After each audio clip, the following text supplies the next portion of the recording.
Hello dear students, welcome to CR Digital Classes. Today we'll be doing a topic which is salary. That is, we are going to cover in this video about what is the meaning of salary and what are the features that will be considered for any income to be called as salary. Okay, so before we move ahead, let's first understand as this topic is part of your income from salary, we will be seeing under which section income from salary comes as. Income from salary is defined under section 15 to section 17 of the Income Tax Act. Okay, so under section 15 to 17, everything related to income from salary will be mentioned. Okay, now what is this income from salary? So salary is any remuneration which a person receives when he performs any act, that is any work or any service that he renders. So for that service which he has rendered or for any work that he or she has completed, the remuneration which they receive is called as salary, right? On this salary, there is some tax which is applicable. So for the tax which we are going to compute, there are some conditions for us to understand that, okay, this item can be considered as salary and this cannot be considered. Okay, so this definition of salary is given under section 15 of the Income Tax Act, which is called as a charging section. This charging section will tell you about what are the incomes that should be considered under the head income from salary. Okay, so for us to briefly understand about this, let's understand the features of the term salary. Okay, as you can see on the screen here, there are about 13 features of salary which we are going to discuss each of them. So for any remuneration or any income to be called as salary, there are two things which are important. There should be a employee-employer relationship between those two parties, which means one should be the person who has hired you to that job and another person is doing that job, right? That means a boss and an employee. Employer-employee relationship should exist for any remuneration to be considered as salary. Now, let's say you are doing some work which your brother has told you to do. Okay, and after you have completed your work, your brother has given you some amount that, okay, thank you for doing the work. Is that salary? No, it is not salary because there does not exist any employer-employee relationship between your brother and you, right? So you have received that amount only because you did that work out of your own love and affection, and he has given you he has given you some amount. Now that is not salary. Okay, even though you have done a work, you have performed a service, still it is not salary because the relationship between the two parties should be of employer and employee. So it is important first that for any income to be considered as salary, there are two people which are involved. One that is employee and another is employer. Only then that remuneration received by the employee, it will be called as salary. Okay, that is a basic first feature of salary. Then salary in cash or kind. Salary received by a person or the remuneration received by the person for performing any kind of act or work can be in cash or in kind. That means you may receive any remuneration in cash or in kind. When I say in kind, it is non-monetary in nature. You may receive something as gifts or whatever, but it is not in terms of cash. So still it will be called as salary. Then special cases where salary of members of parliament. Now, the members of parliament or the members of assembly, they receive an amount, a remuneration as salary. Okay, the remuneration that they receive is called as salary, but it is not treated under the head income from other sources, income from salary. That is why is a question. Why is the income of an MLA or of a MP not treated under the head income from salary? It is because, see, for an income to be called as salary, it requires employer-employee relationship, right? Now, the MLA, the member of Legislative Assembly or the member of Parliament are who? They are the people who are elected by the people, right? They are people's representatives. They are not employed or hired by anyone. They are in that position because you as an adult have casted your vote to them, right? So they receive a in remuneration on the from the government, whether it is state or central, but it is not the government who has hired these people. You or we as citizens have elected them and brought them to that post. So whoever is paying them the remuneration is not the employer. That is the reason why the salary received by members of parliament or members of legislative assemblies is not considered as income from salary. It is treated as income from other sources. Okay, I hope you've understood this. Let's move to the next feature where it is about employment versus profession. Now, if you remember, as I told you, there are 5 heads of income, right? One is income from salary, income from house property, income from business and profession, income from capital gains, and income from other sources. 5 heads of income. So, when we are talking about income from salary, we require that the remuneration which the person receives is out of what relationship? Employer and employee. There is a difference with the income received out of any profession.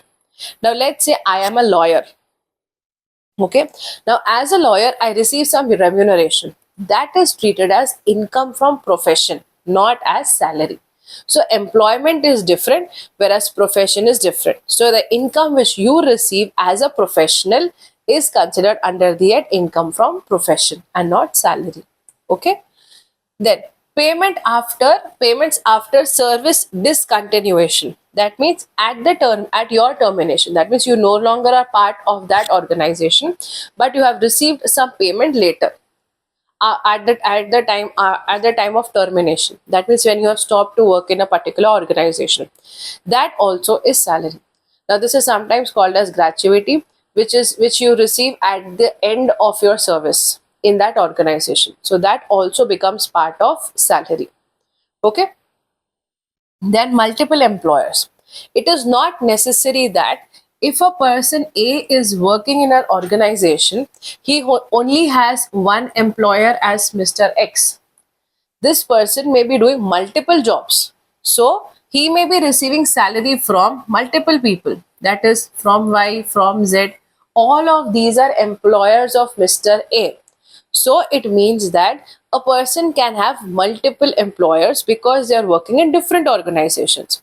So that even though they are receiving income from different organizations, it is still called as income from salary. Okay. Then taxable basis, that is either it is on due basis or on receipt basis. Due basis is we are yet to receive, and receipt basis is you have received. So whether you have received the salary or it is receivable, still it is computed under the head income from salary. Okay, so in both the ways, whether it is due basis or on receipt basis, both the ways it will be treated as income from salary. Then next is tax-free salary. Now what is this tax-free salary? Tax-free salary is a net salary. That is after the deduction of tax at source. You remember we have already discussed something about tax deducted at source in previous videos, where it means that the employer before paying the salary to you has already deducted the tax at his end, and then the amount is paid to you as salary. Okay, so in that case also salary will be called as tax free salary. Okay, but this tax amount will be added back to the basic pay and then it will be computed again. Okay, so even though you have received a tax free salary with taxes paid, it will be grossed up again, okay, to the basic pay. Voluntary foregoing of salary, where a voluntary foregoing of salary is even though you are receiving some kind of salary, you are voluntarily leaving it away. You are not taking that salary. So in some situations, usually if the country or the economy is in a bad situation, sometimes people or the employees of the government, they give away that month's salary for the benefit of the economy. That is in very extreme and rare cases. So at that time, they do not have to pay tax for that amount. Next is surrender of salary. That is, you are leaving, you are not taking your salary or accepting your salary. So in that case, since it doesn't get credited to your account, you do not have to pay any tax. Then you have pensions and family pension.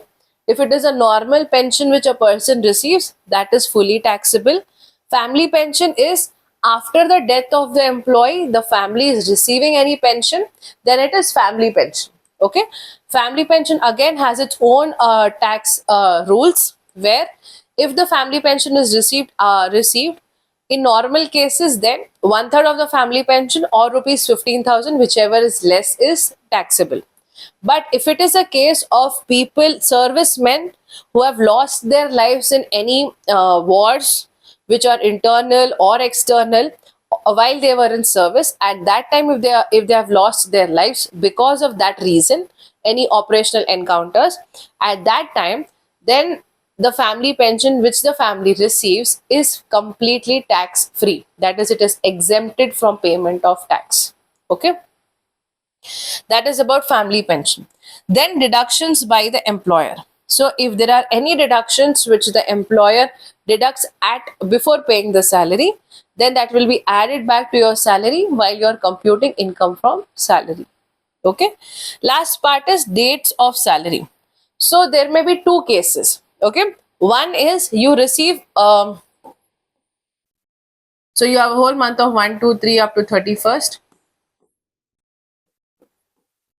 So let's say this is January and this is February. So salary may be received at the end of the month, that is on 31st of January for this month of January, right? Or it may be on due basis, where you receive salary on 5th of February for the work that you have performed in January. Okay, so in both the cases, whatever be the date of payment, that is considered as salary. So what did I mean here is, if you receive salary on 31st of January, that means it is for the service rendered in the month of Jan. Okay, but if there is another method of payment which is adopted by the organization, where they pay you after, that is on 5th of February, it means you are receiving salary on due basis for the work performed in January. So whatever be the case, whether you're receiving in the same month or in the next month, still it is considered as income from salary. Okay. Then we were speaking about some special cases where the remuneration which is received by these people may be termed as salary, but it is not treated under the head income from other sources. As you can see over here, see here it is there. If income is not treated as income from salary, then it may be treated under business or other sources. What are those? Let's see. See, salary received by a worker or a staff member or employee, that is income from salary, because that is the work that they have performed where there exists a employee-employer relationship, right? Then salary received by a partner in firm. It is his own business, and so the salary which he receives is part of business and profession.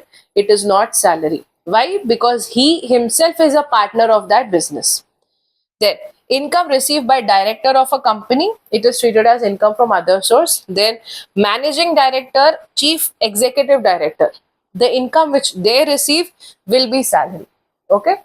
I repeat, managing director, chief executive director, any of these type of directors who are performing on the or doing their work on the basis where they are hired by someone else, then it is salary.